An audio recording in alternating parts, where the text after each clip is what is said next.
আপনি কি বারবার ব্যর্থ হচ্ছেন? অনেক চেষ্টা করেও সফল হতে পারছেন না? মনে হচ্ছে আল্লাহ হয়তো আপনাকে ভুলে গেছেন। যদি এমনটাই মনে হয়ে থাকে তাহলে আজকের এই আলোচনা আপনার জীবন বদলে দিতে পারে।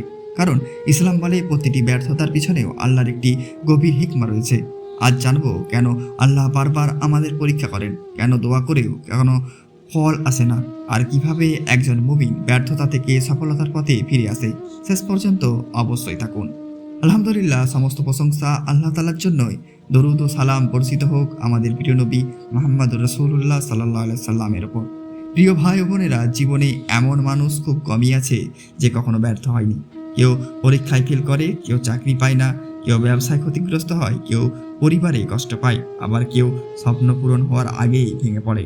কিন্তু একজন মুসলিমের সবচেয়ে বড় শক্তি হলো সে জানে ব্যর্থতা মানে শেষ নয়, বরং এটি হতে পারে আল্লাহর পক্ষ থেকে নতুন শুরুর আহ্বান।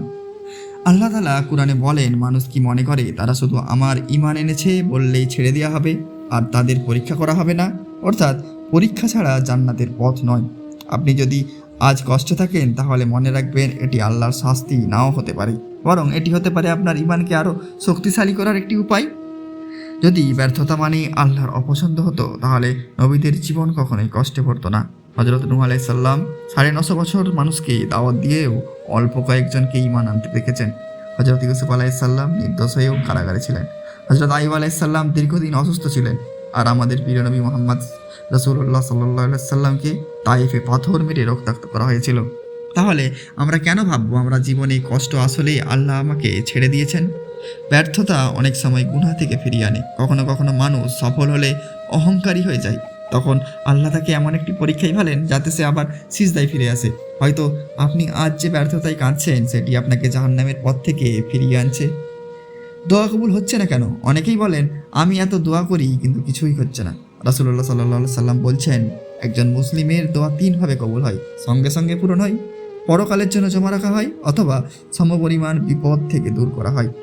তাই দোয়া কখনোই বৃথা যায় না। ধৈর্যের মর্যাদা কেমন জানেন?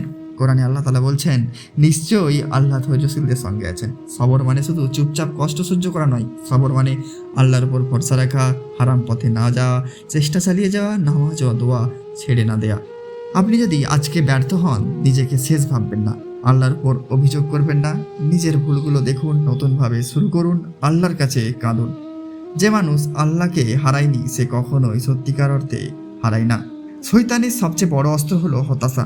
সে মানুষকে বোঝায়, তোমার দ্বারা আর কিছুই হবে না, আল্লাহ তোমাকে ক্ষমা করবেন না, তোমার ভাগ্য খারাপ। কিন্তু আল্লাহ তাআলা কোরআনে বললেন, তোমরা আল্লাহর রহমত থেকে নিরাশ হইও না, নিশ্চয়ই আল্লাহ সব গুনাহ ক্ষমা করবেন। এই আয়াত আমাদের শেখায়, যত বড় ব্যর্থতায় আসুক, আল্লাহর রহমত দরজা কখনো বন্ধ হয় না। প্রতিটি ব্যর্থতা একটি আয়না। নিজেকে প্রশ্ন করুন, আমি কি যথেষ্ট চেষ্টা করেছি? আমি কি আল্লাহর উপর ভরসা রেখেছি? আমি কি হারাম পথে দিয়েছি? আমি কি সময় নষ্ট করেছি? আমি কি নিয়ামত সালাত আদায় করেছি? ইসলাম আত্মসমালোচনা শেখায়। নিজের ভুল বুঝে তা সংশোধন করাই প্রকৃত উন্নতির শুরু। অনেকে বলেন, আমি আল্লাহর উপর ভরসা করেছি, কিন্তু কোনো চেষ্টা করেন না।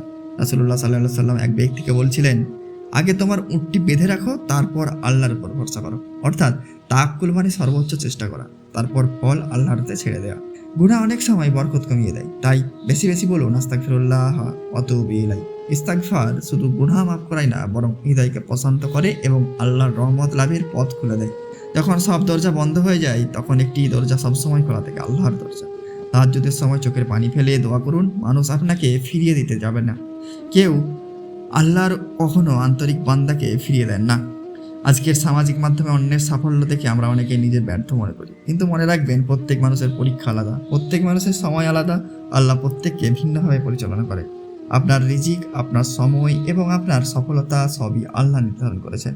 একদিন চেষ্টা করে ফল না এলে থেমে যাবেন না। রাসূলুল্লাহ সাল্লাল্লাহু আলাইহি ওয়াসাল্লাম বলেছেন, আল্লাহর কাছে সবচেয়ে প্রিয় আমল হলো সেই আমল যা অল্প হলেও নিয়মিত করা হয়। সফল মানুষেরা একদিন সফল হননি, তারা বারবার ব্যর্থ হয়েছেন কিন্তু থেমে যাননি।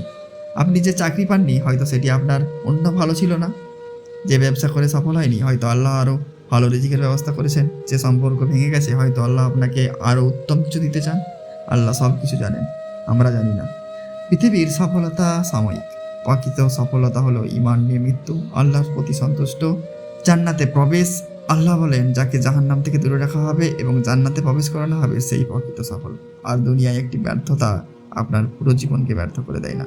হয়তো আজ আপনার চোখে অশ্রু, হয়তো আপনি অনেকবার চেষ্টা করেও সফল হননি, হয়তো সবাই আপনাকে ব্যর্থ বলেছে, কিন্তু মনে রাখবেন আল্লাহ আপনার প্রতিটি কান্না দেখেছেন, আপনার প্রতিটি দোয়া শুনেছেন, আপনার প্রতিটি ধৈর্যের মূল্য তিনি লিখে রেখেছেন। আজ যে ব্যর্থতা আপনাকে কাঁদাচ্ছে, হয়তো কয়েক বছর পর আপনি সেই ঘটনাকে আল্লাহর সবচেয়ে বড় নিয়ামত বলে মনে করবেন। তাই কখনো হাল ছাড়বেন না, সালাত আঁকড়ে ধরুন, কোরআনের সঙ্গে সম্পর্ক করুন, ইস্তেগফার বাড়ান, হালাল উপায়ের চেষ্টা চালিয়ে যান। আর সর্বদা বিশ্বাস রাখুন, আল্লাহ কখনো তার বান্দাকে নিরাশ করেন না, তিনি সর্বোত্তম পরিকল্পনাকারী। আল্লাহ তাআলা আমাদের সবাইকে ধৈর্যশীল, তাওয়াক্কুলকারী এবং তার উপর পূর্ণ ভরসাকারী বান্দা হিসাবে কবুল করুক। আমাদের ব্যর্থতাগুলোকে সফলতার সোপান এবং আখিরাতের নাজাতের কারণ বানিয়ে দিক। আমিন। ভিডিওটি ভালো লাগলে অবশ্যই লাইক করুন, কমেন্ট করুন, শেয়ার করুন, চ্যানেলটি সাবস্ক্রাইব করুন।